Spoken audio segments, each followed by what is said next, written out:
Hamaguya nanushimai. Embaraguya nanushimai. Zemafel hashavi berut. بیبوسم بی بهانه با یک شور شراره مردک جون؟ این مردک ما اومده آوردی ما پوپشی مردک سری سومو دادو و این مسته اولی ای ربی چی افته انگومتی ده؟ سری تو چی گفتی رفتی؟ سری گفتی که بازار میرم ای بازاری کاروان برای تو پوپشی میخرم میگیری میارم من تو دا پول دادم که تو ما دا پوپشی بگیری بخری بیاری پتینکا پوپشی رو پوشیدم دا پوشم تنگ بوده پوپشی برای تو نه برای من خاطر پول برم بیارم او پول دادم طرف نه با مسجدی اومدی کو هر روز می حالت ده بزار شدی من میتقاطی تو دیگه زندگی کردن نمیخوام تو باور میکنی دل ما گرفت ای مستی تو اكو خیال کی اقدر وقت زندگی کردی بدی اینا می خونه در داخلت بس کردم من تمام دیگه نمیشه خیلی همه خیلی خودش کارم میای نه که می مردک بوری یک خلدنی که زور دارم خلدنی که زور کمش ده 5-6 هزار سومن وو فهمیدی هوای میفروشه پلیس تقسیم تقسیم بله شما 2000 تقسیم کنه 1000 سومش تنیما مردک بوری خلدنی که نوای یا کونه نوای پچکای رفته میگی این خلدنی تا کجاست دخونی همسایه میدزه میفروشیم پولش تقسیم سلام علیکم سلام سوزه تینجه همسایه یانگا تینجه خوکا تینجه این تو پلنگ ماست اومده گه یا که برای خونه داف کنیشه یا که ما امروز میبرم میرم ماستای ماست وای گفته بود من عرق باز کردم خوکا ماست من هر روزی خودم ماست میویه هر روز ماست تو پلا ایم اون یاده کنیجه بیا اینا بیا بینه چی یانگا اینا اول بچه خیلی خوبه تو پلا تو پلا این رنگ تراکتور خوبه کو تو پلا خی بچه خی این هولا بی ای بچه چیکو کردم کراوات میدهسی نه کراوات نه که خود جو میدهسی یعنی این خودش جو میدهسی بالاتر بیا بالا ای گو این خی مسته او تو گفتی عرق باز کردم کو این خی با این عرق خوردی کو راست میگه عرق نخوردم ای دروغگویی رو میگه نخوردم ای ایداد بوی عرق اومده سای برادر چی خوردی که این مستی با کنیاک هوایم عرق آخی عردش یا چی ای یه جورو همین تو پلن یا 6 تاگیش ده 5 تا 10 تا بطولگا عرق میده نه اکا همین گوش که همین یک کوسه عرق باشه همین خیلی خورده میتونیشه یک کوسه عرق میتونی؟ به شرطی که یک کوسه زکوسه خطش باشه بلای یک چوینیک باشه یک چوینیک لب عرق یک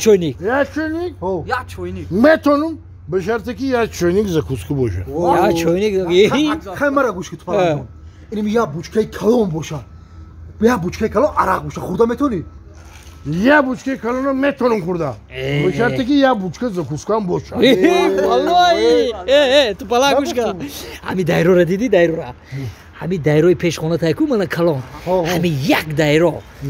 پر عرق باشه خورده میتونی؟ نه بای دادی اگه برای چی یه دایره عرق باشه خورده نمیتونی؟ برای کی زکوسکه نمیرسه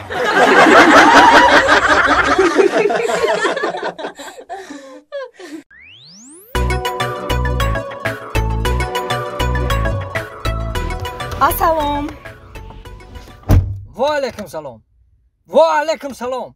چی گپای دو ماشین ما در کار بیو ما بیکارم در خونه شیشتم کار نیستی زیک شیدم ما در کار بیو دلشاد جان التماس کار یافته مخمخ شدیم اد نخود همین در تگی دو میتونم 2 ساعت شیشتم همینجا همین فرامدن است اینا فرامدم اینا پدیدم اینا برامدم اینا فرامدم اینا خیلی کردم چی در دیر کردی خود من خشرو کردم دلشاد مرد یک خشرو گیرم خیلی خشرو کردم ما تا دینا 100 سم دادم همین خشرو کردی ختا 100 سم دا همین خشرو کردی همین کردم این چنی 50 سم ایکو 50 سم دیگهش کنی اینا دستم کمه با فرید میکنی خیلی 100 سم دا خشرو کردم فرید نکردی که 50 сум دیگه شتیول заправка میکنیم بریم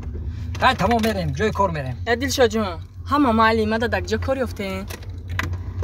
اما دبان کار میکنم کو کثیرم کو در بر خودم ترا گرفتم تو گفتی که جای باشی در پلوی خودت بگی کو کار ده دبان کار دا گرفتی ما ای هو بر خودم در بر کاسه ده با ما دیپلم ندارم کو با ما را میگیرن قبول میکنن در بانک خیلی دیپلم چیکار میکنی همو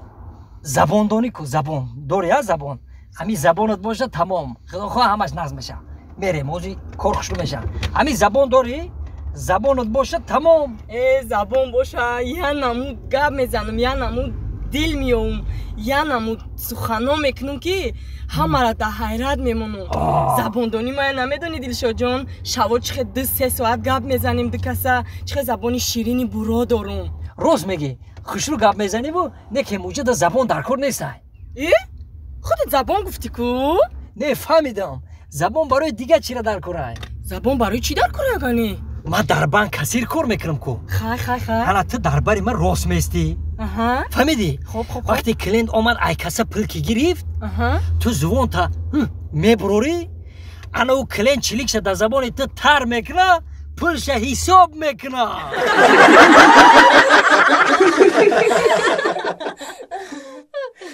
مردک جان مردک اینا هیچ جای نمیفهمند مردک جان اوی مردک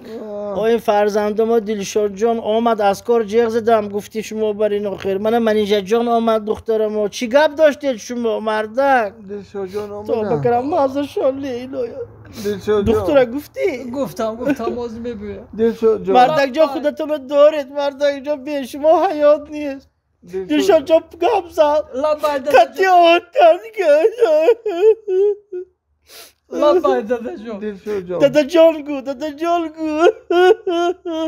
آمدم دادا جان همی جایم تینجی های همو کی ای کو کی؟ زفره او همو خشلاق پایانگی زفر کوره گوساده زفر کور همو $500 ayma qarzdor او گپ پولندلی آخر گپ تمام زدید زیغ نشد. اساسش سلامتی شما منیجه کنی دختر ما همینجا منیجه جان آتا جان ما همینجا دایم منیجه جان بابا همو گلبهاری دوزنده کو از من $700 قرضدار